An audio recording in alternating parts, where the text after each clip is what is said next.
A scientific study by Diener and Seligman shows that people with strong ties to friends and family and the commitment to spending time with them have the highest levels of well-being. And Project Aristotle at Google was a huge research on team effectiveness.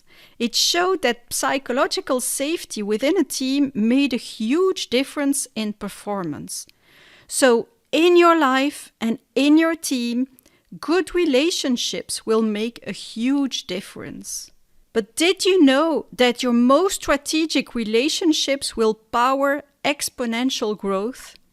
David Nour is an advisor, author, and executive coach.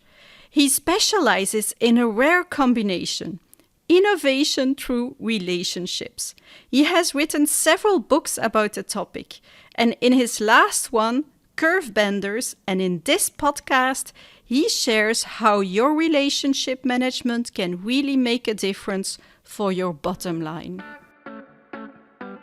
I'm Murielle, CEO, mom, and educator. I used to work really hard and sacrificed important things to me until I lost my motivation. Fast forward past many failed attempts and lessons learned, and I found a way to reach great results while working less. Today, I'm obsessed with helping other leaders build meaningful lives. So each week, I'll be sharing inspiration to change your life and organization. This is Rebel Leader with a Heart. Hi, David. How are you? I'm great, Murielle. Nice to see you. Nice to meet you from across the ocean. So can you tell us a little bit about yourself? Who are you? Oh, sure. So I am originally from Iran. I came to the US in 1981 with a suitcase, $100, didn't know anybody and didn't speak a word of English. My parents are retired teachers. They live back in Iran. Mom unfortunately passed away recently, but they're still back there with a whole lot of family. And now that I'm a parent myself, I can't imagine what an incredibly unselfish thing to do, because with the revolution, they didn't see a whole lot of future for me in Iran. So they came here. I live with an aunt and uncle that I hadn't seen since birth. I finished high school here. I went to university here, and I'm the quintessential, the American dream, if you will. Yeah. I've spent most of my career around technology, sales, marketing, business development, product marketing. Then I went the consulting route, then private equity. I was president of a company, and hard to believe, I tell my kids I didn't paint on the white hair. 20 years ago, I started this practice of really doing innovation consulting for global clients, very specifically around their strategic relationships. I've published 11 books, and pre-pandemic, I would travel the world and speak and coach and consult. Like most of us in the last 2 years, I've reverted to more digital, but it's slowly coming back again with travel. Wendy and I have been married 25 years, and I have 2 amazing kids, a 20-year-old daughter who's second year in university, and an 18-year-old son who's in his last year of high school. That's funny. I also have 2 kids, 20 and almost 18. Would you like my 2? Any chance I can send you my 2 for a while? I'll come pick them up. Right. So I'm really impressed because I saw that you've written 11 books, and you talk about innovation in relationship management. So I'm really curious what you mean by that. Sure. So I am a product of 2 very different cultures, and you certainly realize this in parts of Europe. If you or your audience have lived abroad or you've worked abroad, you understand my comment that in many parts of the world, we build relationships first, from which we do business. Unfortunately, when I came to the US and I grew up here and I started doing business here, I figured out that regrettably in the US, but also a lot of Western cultures, if and only if the business part works, we'll think about the relationship. We'll think about, I may not ask about your 2 kids until our second or third or fourth deal together, or, way down this project, or, I've known you for a year and I don't know anything about your significant other or your kids or where you live. I've certainly never been to your house. And that is just unfathomable in other parts of the world. Mm-hmm. So what I've done for the last 20 years and a number of those books, the common thread is if you lead with the relationship, if you invest in the relationship, you do more than just transactional work. Some of those relationships truly become transformational, not just in your own personal and professional growth, but that of your team, and certainly in the evolution of your organization. Yeah. And that's what I've really researched. That's what I've studied. That's my consulting work. That's my coaching work. My world in the last 20 years has been how to be a student of strategic relationships in the application of innovation, growth, profitable growth, and real change. Yeah. Well, I have so many questions that pop up in my mind. And as a leader of a small organization, I understand this completely. I don't completely see it when you are in a really large organization, particularly in a B2C organization. Sure. So if you think about any organization, it's comprised of teams, Mm-hmm. and the teams are comprised of individuals. There's a reason the airline safety videos tell us to put the oxygen mask on ourselves first before we help somebody else. To build and nurture great relationships, you have to start with a healthy self, right? So you have to know who you are. You have to know who you're not. Ideal if you have some sort of a growth journey for yourself in mind. So I work with a lot of individuals and their teams and team dynamics. So I talk a lot about truly high-performing, relationship-centric teams are comprised of some individual attributes.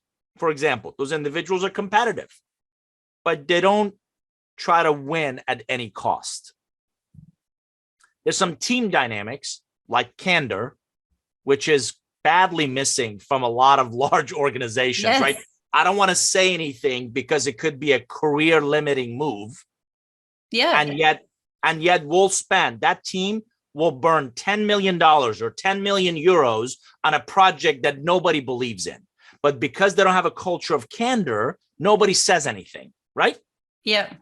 And then as an organization, how well do we identify exceptional talent in the bowels of the organization and really nurture those to go explore? So I talk a lot about creating a culture of experimentation. That's something the organization can do. If you think of the common thread between those individual attributes, team dynamics, and the organization, I would submit it's relationships. Mm-hmm. And one of the misperceptions about relationships is that it's purely external. Customers, vendors, investors, media, everybody outside our company. And I would submit to you and your listeners, just like a family, if it's dysfunctional on the inside, everybody sees it. So one of the biggest things you can do is invest in relationships inside the organization that then will take care of your customers and partners and investors and the market at large. Yeah, I completely agree. And in my previous role, I was the CEO of an organization, and we put human people at the center of everything. And because, like you say, you need this candor, this psychological safety, but also these great relationships in your management team. I meet leaders, well, in your management team or in every team, but it's so important to build these relationships. And what I see now, and it's getting worse and worse with the pandemic and the working from home, the remote working, is that people are even more focused on the transactional parts of the relationship and not on the how are you doing, and really checking out how are you feeling. You're exactly right. And it's a testament to something I deeply believe in, which is, again, one of those myths and misperceptions is that we need more. Mm-hmm. We need more customers. We need more, people, partners. If you think about the last 2 years, we haven't spent more time with more people. We've actually spent more time with fewer people. Yeah. So I actually believe in fewer relationships, but more meaningful, more depth, right? Really investing time and effort to get to know them. So something that I'm coaching leaders to do is double down on, invest in more one-on-one time, invest in what I call hybrid relationships. So if you and I know each other from the physical world, and that's kind of how we've met, make sure you leverage digital to touch base and interact on a regular basis. Conversely, if you and I have only met digital, you have to find ways to meet them in person. Safe, distant, I get all that, but nothing replaces you and I meeting in person and shaking hands. And full disclosure, I'm a hugger. So as I meet clients, I'm asking them, are you okay with handshakes? Are you okay with hugs? And it's, as human beings, we're highly tactile. We need that human touch. Exactly. And it also, what we found, our research points to an elevated level of trust when you and I can, in fact, spend time together in person. Because the nonverbal communication, the nonverbal cues that get lost on Zoom or Team or virtual is front and center when we're together. And that will either enhance your credibility, repute, and our relationship, or it will dilute it. But you can't replace that in person, unfortunately, virtually. Yeah, I completely agree. And I noticed that because we are animals. We are animals. And so we have basic needs, and touching and watching each other in the eyes are really, really important. There are people, and especially single people, that don't experience the touching anymore. And of course, I mean it in a proper way, touching the arm or the shoulder, or if it's okay. But it's so important, because then the trust is built through that. And let me give you and your audience a perfect example. I refuse to believe anyone shows up at work on any given day deciding to fail. John, right, just is not himself today. Well, it's because his wife was just diagnosed with breast cancer. And are you really just talking to him about that project? Because he could care less about that project. And you and I have seen this. People who are physically there, but they're mentally not there. They're somewhere else.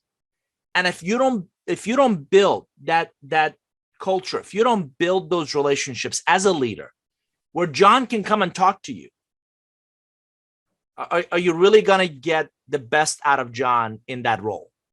Exactly. Conversely, if you do have the relationship and John can come and say, listen, I've got some family issues, or my wife was just, by the way, do you even know John has a wife, or that her name is Beth?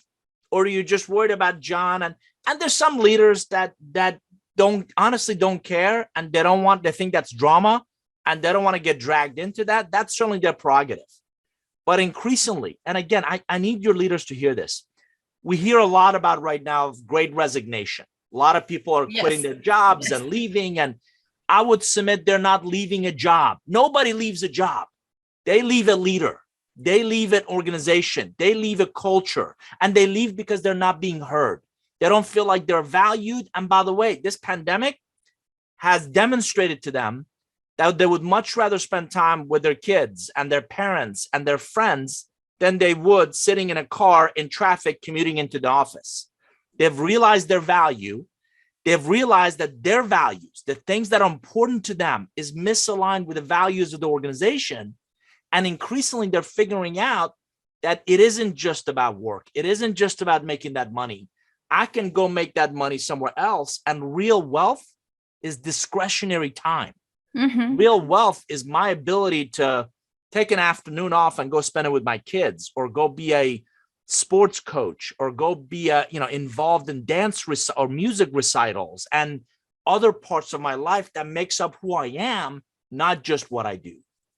Exactly. And well, I help a lot of teams also, and lately we have a lot of discussions because they miss meaningful conversations.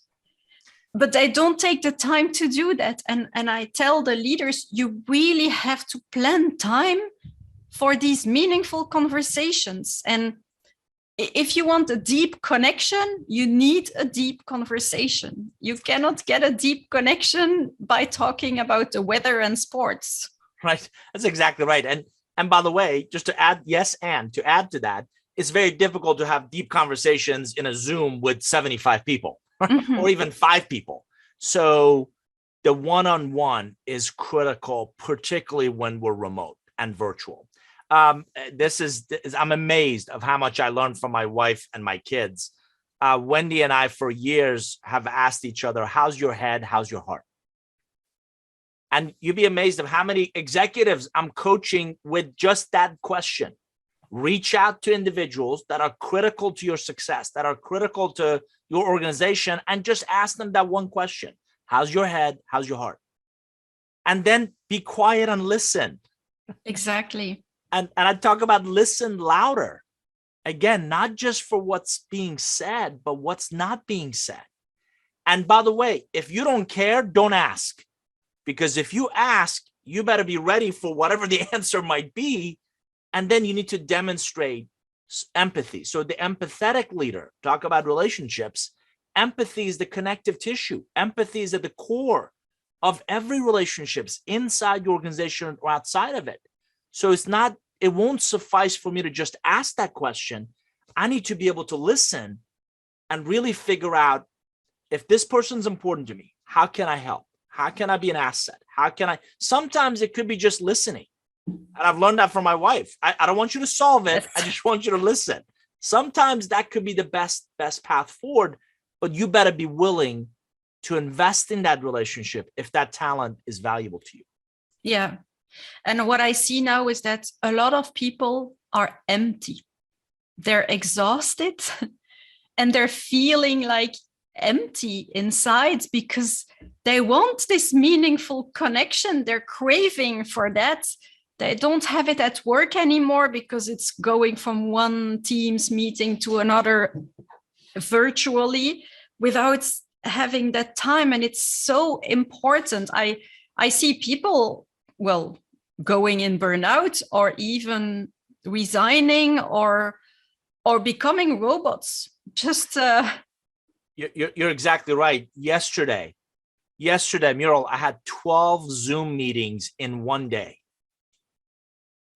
End of the day, you're drained. You're just emotionally and just physically. And I wasn't lifting heavy boxes, and I wasn't, unloading a shipping container. That's healthy. That's healthy, right? And you're moving, and you're that labor. I'm sitting here, but you have to be, increasingly, we have to be on. And we have to be on these cameras and on these interactions. And end of the day, you just feel emotionally drained. So again, I'm coaching a lot of people. I don't know any leader that can burn the candle at both ends. So I ride motorcycles. I could have the worst day. I get on a motorcycle, I go 1 or 2 kilometers, and my worries melt, right? By the way, nobody's dying on our shifts. Nobody's life in that way is in our hands. So keeping things in perspective, keeping yourself healthy, not cramming, not adding way too much to anybody's plate. So one of the things that I'm really proud of is several clients I work with, the leaders have actually in the last 2 years have taken away a lot of that busy work that we used to have. A lot of those, one client had more pilots going on than I think United Airlines. And I tell you, we've stopped a lot of that to focus on how do we do fewer things exceptionally well? How do we do fewer things amazingly well? Taking care of our employees, taking care of our customers, making sure in this supply chain nightmare we're all stuck in that we kind of deliver on those commitments, or certainly recalibrate expectations. All of those things are the few fundamental things that, by the way, tend to strengthen relationships and help you even be seen in a greater lens than trying to do a lot of things that end of the day do more to burn people out than actually keep them engaged. Yeah. Yeah, well, I'm a huge fan of focus. And I also notice that every extremely successful person says no to almost everything. On that note, isn't it fascinating that we all make to-do lists, but very few people make stop doing lists? Yes, exactly. That's what I say to my customers. I want you to make a stop doing list now. And you need to stop. You need to stop, to pause. I'm going to actually carry that one step further. I often tell people that all these relationships you want and you have, and which relationships are no longer relevant? Which relationships, let's be honest, you no longer need. So I don't know about you. If people still have clothes in their closet from the 1970s, right, it might be time for a little, clean up or clean out. And you cannot make room for any new clothes in your closet if you don't clean out and donate some of those older ones that you haven't worn in a while, right? Yeah. Same thing. Relationships, believe it or not, some relationships have a very logical life expectancy or lifespan, or where they're relevant. Just like that next door neighbors in the home you used to live in, you were best friends when you lived there, but when you move to another city, a lot of times you may not stay in touch with them because of that. You've lost that proximity. Yeah. Same thing with organizations. They go through a maturity life cycle. They go through, teams do as well. And the relationships that served you well, the relationships that were relevant, the relationships that were important in the early stages of forming this team with organization may or may not be. I'm not trying to paint with a broad brush, but you need to certainly do some introspection and keep asking, just like our stop doing list, which relationships am I going to deprioritize so then I can prioritize other relationships that I can invest in? Yeah, agreed. And on that point, what I also tend to notice is that a lot of leaders, they give too much attention to the people resisting the change. So they're investing in the wrong relationships. I always say, no, you have to invest, listen to them, but then invest in the people that are willing to go your way, that are willing to do the change and the transformation and showing the behaviors you want to see. You're exactly right. So I coach similarly leaders to be hard on performance, but soft on people. By that, I mean, relationships in my experience go bad with misaligned expectations. You said you were going to do this. You did something at a lower level. Now, that lower level might be fine, but the gap between what you said you were going to do and what you delivered is where we have a problem. So that empathetic leader, that servant leader, is not going to punish. It's going to go inquire. And I'm always interested in not just what happened, but why did it happen? So you understood the change. You agreed to the change. For whatever reason, the change we agreed to didn't happen. I want to know why. And as a servant leader, I work for you. So what do you need? What resources, what bandwidth, what people, what skills, what knowledge? Show me the willingness, and I can always raise your ability. But if the willingness is not there, neither me, you, or anybody else is going to be able to make a difference. So I go inquire, and I ask, and I provide the resources, and I recalibrate expectations of the change that needs to happen. If it doesn't happen, and I realize that that individual has chosen, it's a choice not to do that, then what they're choosing is not to be with our organization or with our team. But you have to understand, and you're exactly right, it's an investment in that individual. And I always, by the way, rather deal with the devil I know versus the devil I don't know. I'd rather invest in the people that I have versus the disruption and the time and the distraction and to try to go find, other people. But along those same lines, what great leaders can do is build a culture that is candid, build a culture that's unafraid of retribution, build a culture. I'm a big fan of Amy Edmondson and the whole book on fearless organization. And you brought up psychological safety. Build an environment where people can raise their hand and say, I'm respectfully, but I disagree with this, or I'm struggling with this, or I need help with this, or I'm afraid of this, or those conversations are not being had in a lot of teams because the courage isn't there and the leader hasn't developed an environment where people feel courageous enough to say something. Yeah. Yeah, and also I think it's a nice balance that you describe, but I think this is something that a lot of leaders struggle with, is being tough or challenging and at the same time empathic. Often you have people that are very empathic, and then it's hard to say, yeah, but there I was really disappointed there because we agreed that you would do this, and or you have people that are really tough without the empathy. But having this balance, that requires also knowing yourself and going beyond your own fears of disappointing or not being liked or not being respected or whatever comes up. You're exactly right. And that's where, again, another friend, Peter Bregman, has written a book called Leading with Emotional Courage. And he talks about, as a leader, if you don't allow yourself to feel, you got to feel frustrated, you got to feel angry, you got to feel disappointed. Those are all natural feelings. And by the way, if you don't allow yourself to feel those things, pretty soon you're not going to feel anything. Mm-hmm. The key is to feel those things, but maturity in leadership, evolution of leadership, comes in separating those feelings from your actions, from your decision making, exactly, from your problem solving.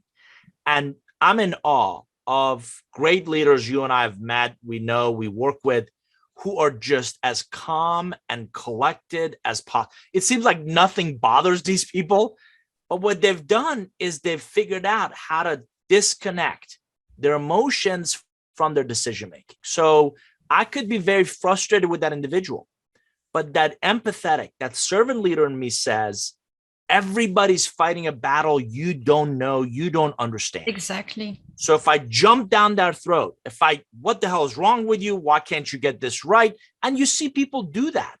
And I've never seen a leader braiding someone else really result in long-term loyalty and performance improvement. And yeah, you can rule with on the short term, it works maybe, but on the long term, no.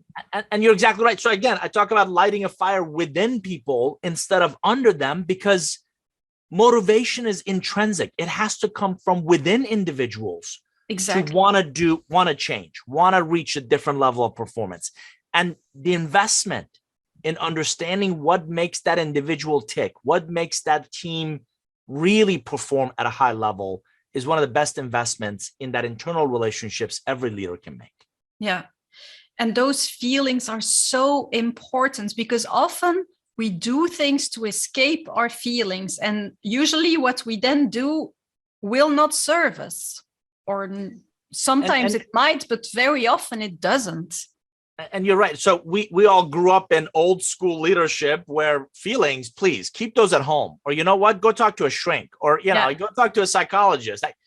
And the evolution of all of us as leaders is incumbent in figuring out, understanding the balance that you brought up between their emotional well-being, their psychological safety. And by the way, I'm not running a childcare service here.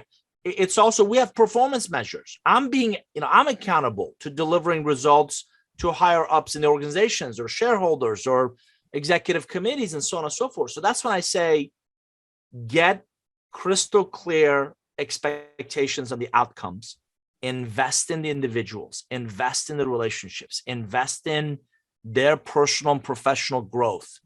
You need their whole self to come to work and become the best version of themselves. So create an environment where people are willing to talk to you. They're able to talk to you without that fear of, am I going to lose my job if I bring up that I don't feel well, or I'm burning out, or whatever the case may be. Yeah, exactly. And that's what I also like in Holacracy. They have these tension meetings. I love that concept. You come to a meeting and you bring your tensions. So you bring your tensions, and at the end you solve great business problems, but by each of us bringing our tensions. And that also it means that you notice what your tensions are. One of my favorite clients, a senior executive in a very large company, pre-pandemic, he would travel to different offices and locations, and they're in the manufacturing business, so different plants. And I've traveled with him several times just to observe his interactions and his relationships. And I love questions like, what frustrated the heck out of you today? He would actually ask individuals, what took you entirely too long to accomplish? If you were king or queen for a day, what's the one thing you would fix about this place? If you were the plant manager, if you were the branch manager today, tell me who you're cheering for. Tell me who you're not cheering for. So he would ask these amazing questions, which, back to your comment about, connecting and investing in those employees and those relationships. Great relationships come from great conversations. Great conversations come from great questions. Yeah. So every leader listening to this podcast, you want to lead more effectively, you want to lead more impactfully, you want to lead with greater results, start asking better questions. And by the way, convey your credibility to the questions you ask, not necessarily the solutions you provide.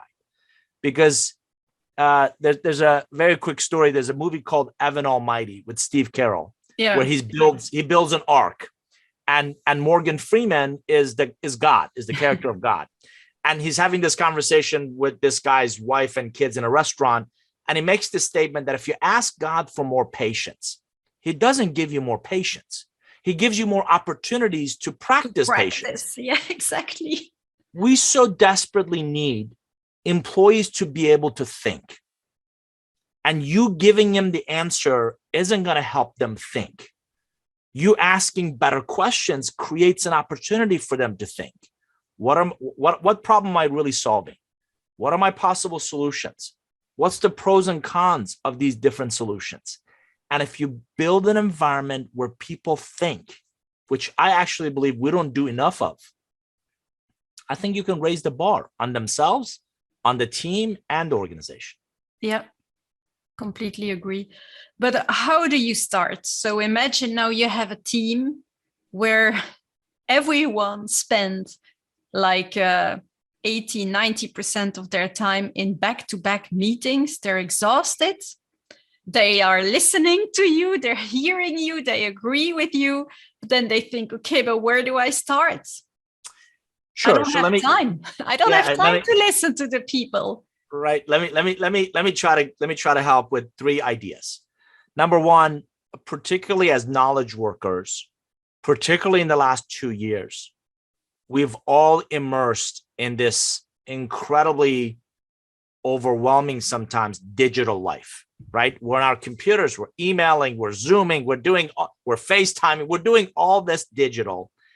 My number one step, believe it or not, for most leaders I work with is everybody needs a digital detox. Agreed.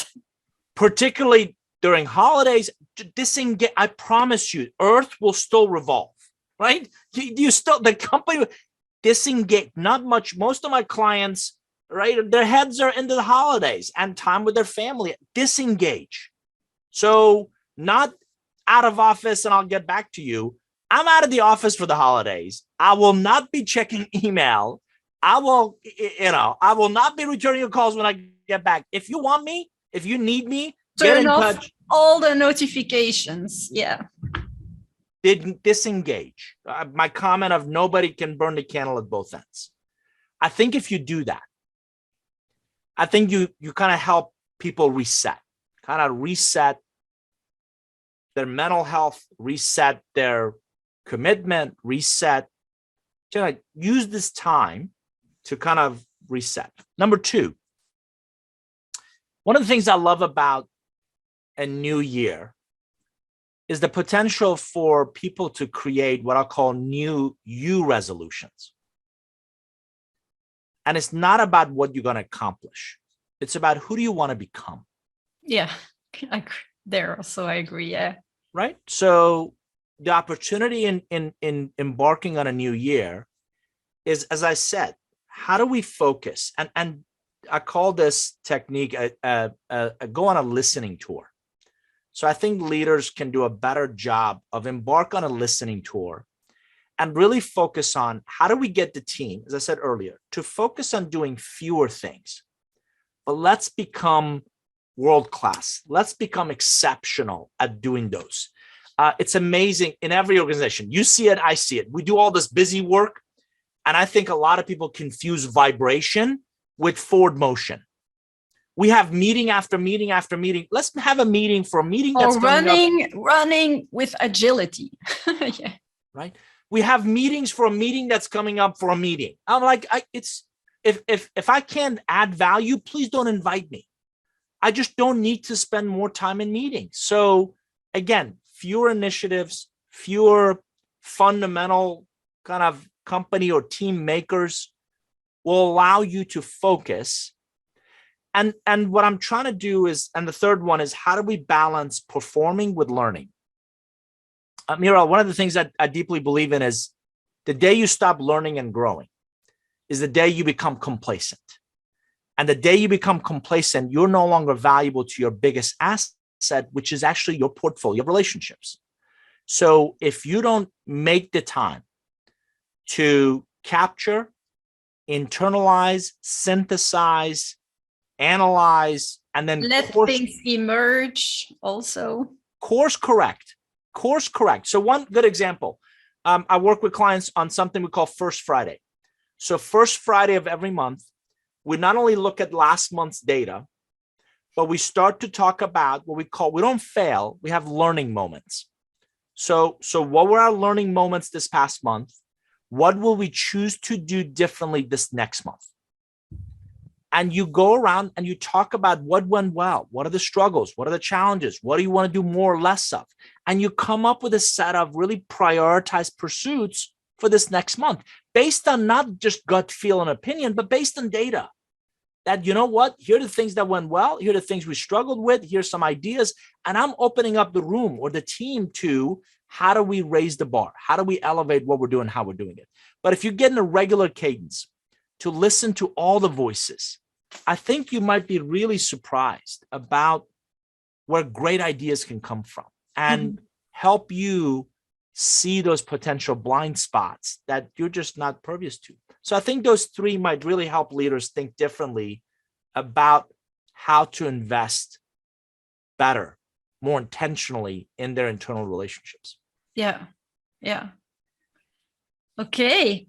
And so you've written a book, a last one, or at least last one up until now, about Curvebenders. Is it the topic of relationships also? I'm curious. What do you mean by Curvebenders? Absolutely. So just very quickly for your audience, I want them to think of a stair step. So people you meet inside, outside your organization are typically contacts. As you exchange value, they become relationships. As you exchange value over some time, and that relationship exchange creates material impact, they become strategic relationships. So that was one of my books called Relationship Economics, where you quantify the value of those relationships. Over time, a few of your relationships, two or more parties come together and co-create something that none of them could do by themselves. And it creates exponential value. So those are your co-creators. Above and beyond that, certain individuals come into our lives that have a profound impact on not just our direction, but also our destination. I call those relationships Curvebenders. And what's fascinating is, imagine that professor of yours. You know, of course, you just graduated from university just a couple of years ago, but for me, it's been of course, years. I'm very young. very young. So imagine that professor 20, 30 years ago that you still remember. We all had a lot of professors. Why that person? Or that first manager or early manager that took you under his or her wings and didn't just teach you a product or service, they taught you how to be a more empathetic leader. They demonstrated what servant leadership is all about. those individuals leave an indelible imprint on our lives, and they shape not just what we accomplish, but who we become. And again, I call those relationships curvebenders. Okay. And so in the book, you talk about how you can meet more curve benders and the impact it has then on your life and your business. You're exactly right. So as a matter of fact, the subtitle of it is How Strategic Relationships Can Power Your Nonlinear Growth in the Future of Work. So what that means is, if you think of this pandemic, this global pandemic is an example of 15 forces we've researched, and it's the entire chapter 2. This is an example of something called a black swan event, where we knew what pandemics were. We knew they were going to happen. We just don't know when they're going to happen or the impact they're going to have. But if you think about all of our lives in the last 2 years, it hasn't impacted just the way we work. It's also impacted the way we live and the way we play and the way we feel. We feel, yes. But also the way we give and serve others. So yeah. I was really curious about, in the face of all this kind of disruption, and again, we've identified 15 different types. How do any of us as knowledge workers remain relevant? And the solution, the answer that I came up with was really, you have to both accelerate your learning, accelerate your growth, but also use that growth to really map out this journey, your own personal journey from now to next. And it's not that I want to become a vice president or senior vice president tomorrow. It's I want to become the best version of me. And the path or the way to get there is, for most of us, if we grow at all, it's this 45-degree, what I call linear curve. Think of it as a truck ramp, right? And a really good example of that is our universities today, right? Learn, and maybe at some point in the future, you'll apply it, right? I don't know about you. It's been a while since I've looked at differential calculus. Mm-hmm. I don't believe that model will be good enough, will suffice in the future. No, not at all. No, so the other example is, I don't need a 4-year degree from MIT or from Oxford. I just want to learn how to code. And I can do that in 30 days. And believe it or not, I can do that for free. And I can use that knowledge to solve a problem. Then I can learn something else and solve the next problem. And I can learn something else to solve the next problem. So now what I'm doing is I'm daisy chaining these shorter learning sprints to create more of a hockey stick, more of a nonlinear growth that keeps me relevant. And the best way up that hockey stick, up that hill, are a few relationships that, again, I call your curve benders. Yeah. And what I also see is that if you want that accelerated growth and personal growth, you need to slow down first. And it's the difference between when you look at the exponential curve, it's like an S. And so, yeah, in the beginning, you don't see the progress immediately, but that's where the magic is happening inside of you, in fact. And when that magic happens, that's when you get the exponential growth. You're exactly right. And in the book, I talk about, and others have as well, this idea of your personal S curve. And you're right. Early on, if you think of the shape of an S, early on is actually you're declining because you're investing. Yeah. You're investing in yourself. You're investing in your education. But then you kind of hit your stride and you really excel. By the same token, you're going to reach a plateau. And our research shows that the arc of any job is about 3 to 5 years. So I'm going to reach that plateau, but you're going to figure out where to go and what to do and how to do it. And at that plateau, you have 3 options and only 3 options. If you do nothing, you're going to decline. So the S actually becomes a downward curve, and it shows up in the way how you show up. You don't prepare as well. You're not as sharp as you were. Yeah. You try to wing it, and everybody sees it. If you stay the same, somebody better jolt some excitement in your life, new job, new opportunity, for you to kind of recalibrate kind of what you're doing. The best case scenario is if you find that next S curve, that next growth trajectory, to really then elevate your thinking, your perspective, your impact. If you do nothing, you become stale, you're no longer relevant.